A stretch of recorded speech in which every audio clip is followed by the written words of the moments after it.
Elena Congost és una jove atleta lluitadora per excel·lència. Malgrat haver nascut amb un problema congènit a la vista, des de ben petita va tenir molt clar que el seu destí no era rendir-se. I així ens ho ha demostrat, sempre corrent i sempre al davant.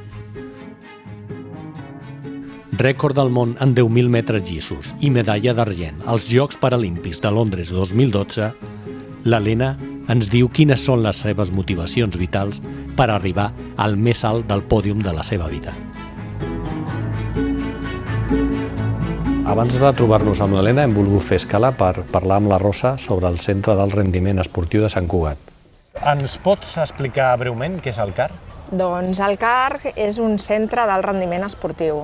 Això vol dir que nosaltres acollim els millors esportistes de casa nostra per facilitar-los que puguin aconseguir els seus millors resultats esportius i, a més, que puguin tenir una formació integral com a persones. Això seria el nostre objectiu primordial. Qualsevol persona pot accedir a fer una formació esportiva al CAR? A veure, nosaltres estem dirigits a l'alt rendiment. Això vol dir que han de ser esportistes d'elit, majoritàriament, els que estan aquí sempre.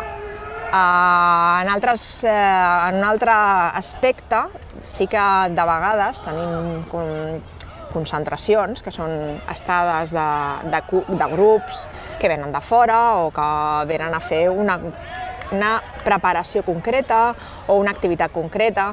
En aquests grups, a vegades sí que són gent de molt alt nivell o de vegades són atletes més de base, nanos que s'estan formant, esportistes més d'esport salut que en un moment donat participen en una activitat.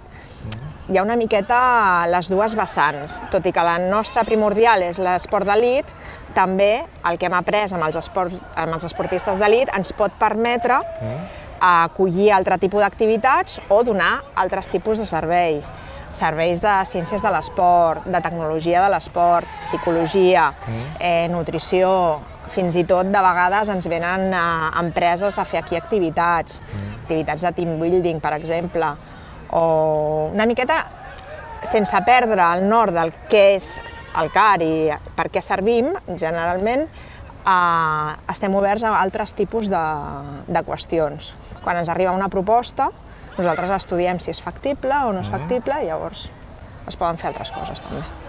Doncs moltes gràcies, Rosa. A vosaltres per venir. Ara sí, anem a veure l'Elena.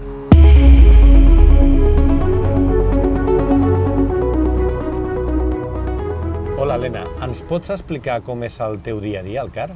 El meu dia a dia al CAR és llevar-me ben d'hora per poder esmorzar, fer la digestió, fer tot el matí la sessió llarga de l'entrenament, toqui a la pista, pot ser el gimnàs, pot ser combinació de les dues, haver d'anar a sortir a fer un rodatge llarg fora, després dinar, descansar, aprofitar si he de fer alguna feina de la universitat o estudiar o alguna classe, a la tarda tornar a entrenar, sopar d'hora i si he d'anar al fisio, si he d'anar a fer alguna cosa de recuperació, de turbines, de sauna o jacuzzi i d'anar a dormir ben d'hora per recuperar i l'endemà poder estar al màxim de recuperada. Déu-n'hi-do.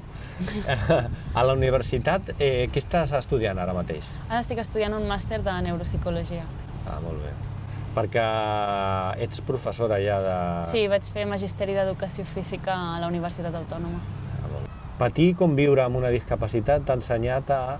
Per mi la discapacitat és una realitat, la tinc des que vaig néixer, ve amb mi i l'únic que puc dir que m'ha pogut ensenyar és veure el got mig ple sempre, veure que si lluites pots aconseguir les coses i la paraula rendir no va al meu ADN. Córrer amb un 10% de visió només no és fàcil. Com ho fas? Com t'he dit abans, per mi és el més normal del món. Jo et podria dir que jo veig normal, per tant, que puc córrer com qualsevol altre. Sí que és cert que tinc dificultats a l'hora de, quan tinc una cursa amb molta gent, no veig pels voltants, no veig qui hi ha, quan m'han d'avançar o si hi ha cops. Si és un cross que abans feia, doncs no veia el circuit, moltes vegades m'havia equivocat de camí. I si és ruta, doncs el mateix. Són curses pels carrers de les ciutats que moltes vegades no estan ben marcats i gràcies al meu entrenador, el Roger Esteve, que també em fa de guia, pot córrer amb mi i tot és molt més fàcil. Quin paper han jugat els teus pares a la teva carrera?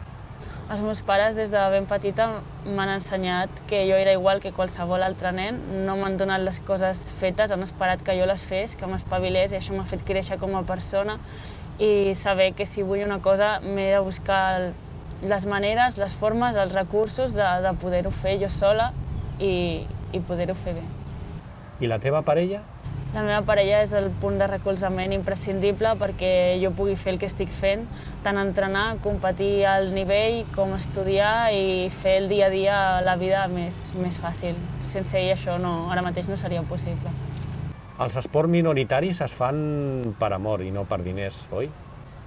En els esports que, malgrat ser molt importants, com pot ser l'atletisme, la natació, la gimnàstica, el ciclisme, són esports que costa molt guanyar-se la vida, viure d'ells. Si vius d'ells, vius només en el moment que els estàs practicant. Posteriorment ja no pots aprofitar-te d'aquesta vida esportiva que has tingut. Per tant, no ho fas per tenir un nivell econòmic elevat, ni ho fas per tenir molts patrocinadors, molts sponsors, ho fas perquè és el que tu estimes, és la teva passió, és el teu somni i és el que vols fer. Clar. Quines són les teves aficions?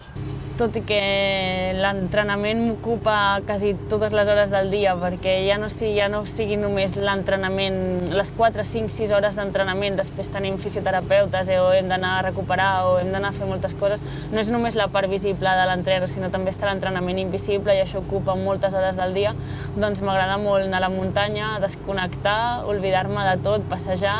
La música també m'agrada moltíssim, és un punt fort de la meva vida i poques coses més tinc temps per fer que compartir el temps lliure amb la meva parella, amb el meu gos, que me l'estimo moltíssim, i ir a muntanya. Molt bé. Com es diu el teu gos? Lenin. Leni? Sí.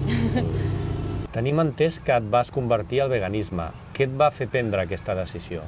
Sí, l'any 2007 vaig decidir passar-me al veganisme per temes de salut. Sempre havia tingut moltes anèmies, molts malestars i mals de panxa.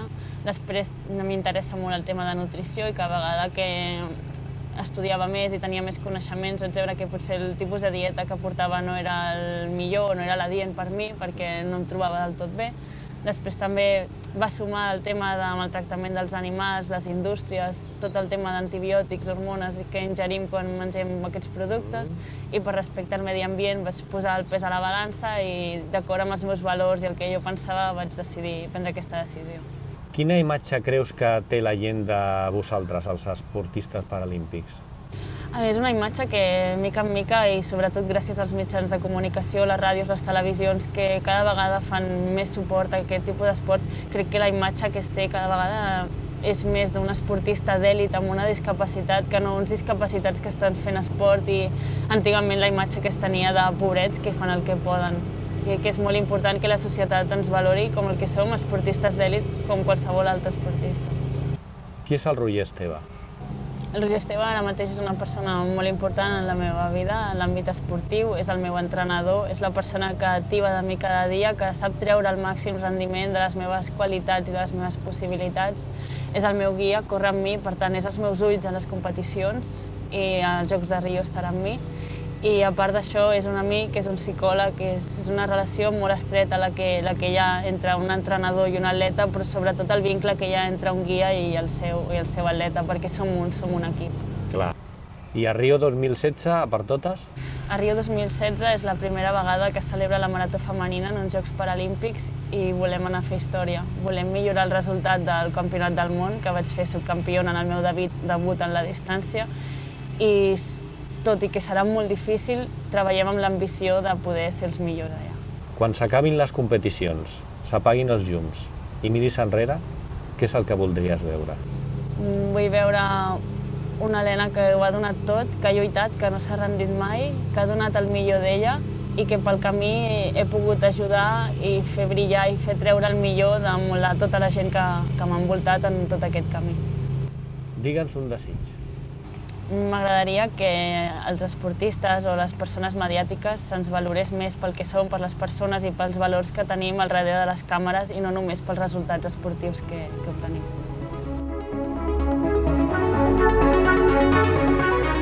Helena, no canviïs mai i no facis un pas enrere ni per agafar impuls.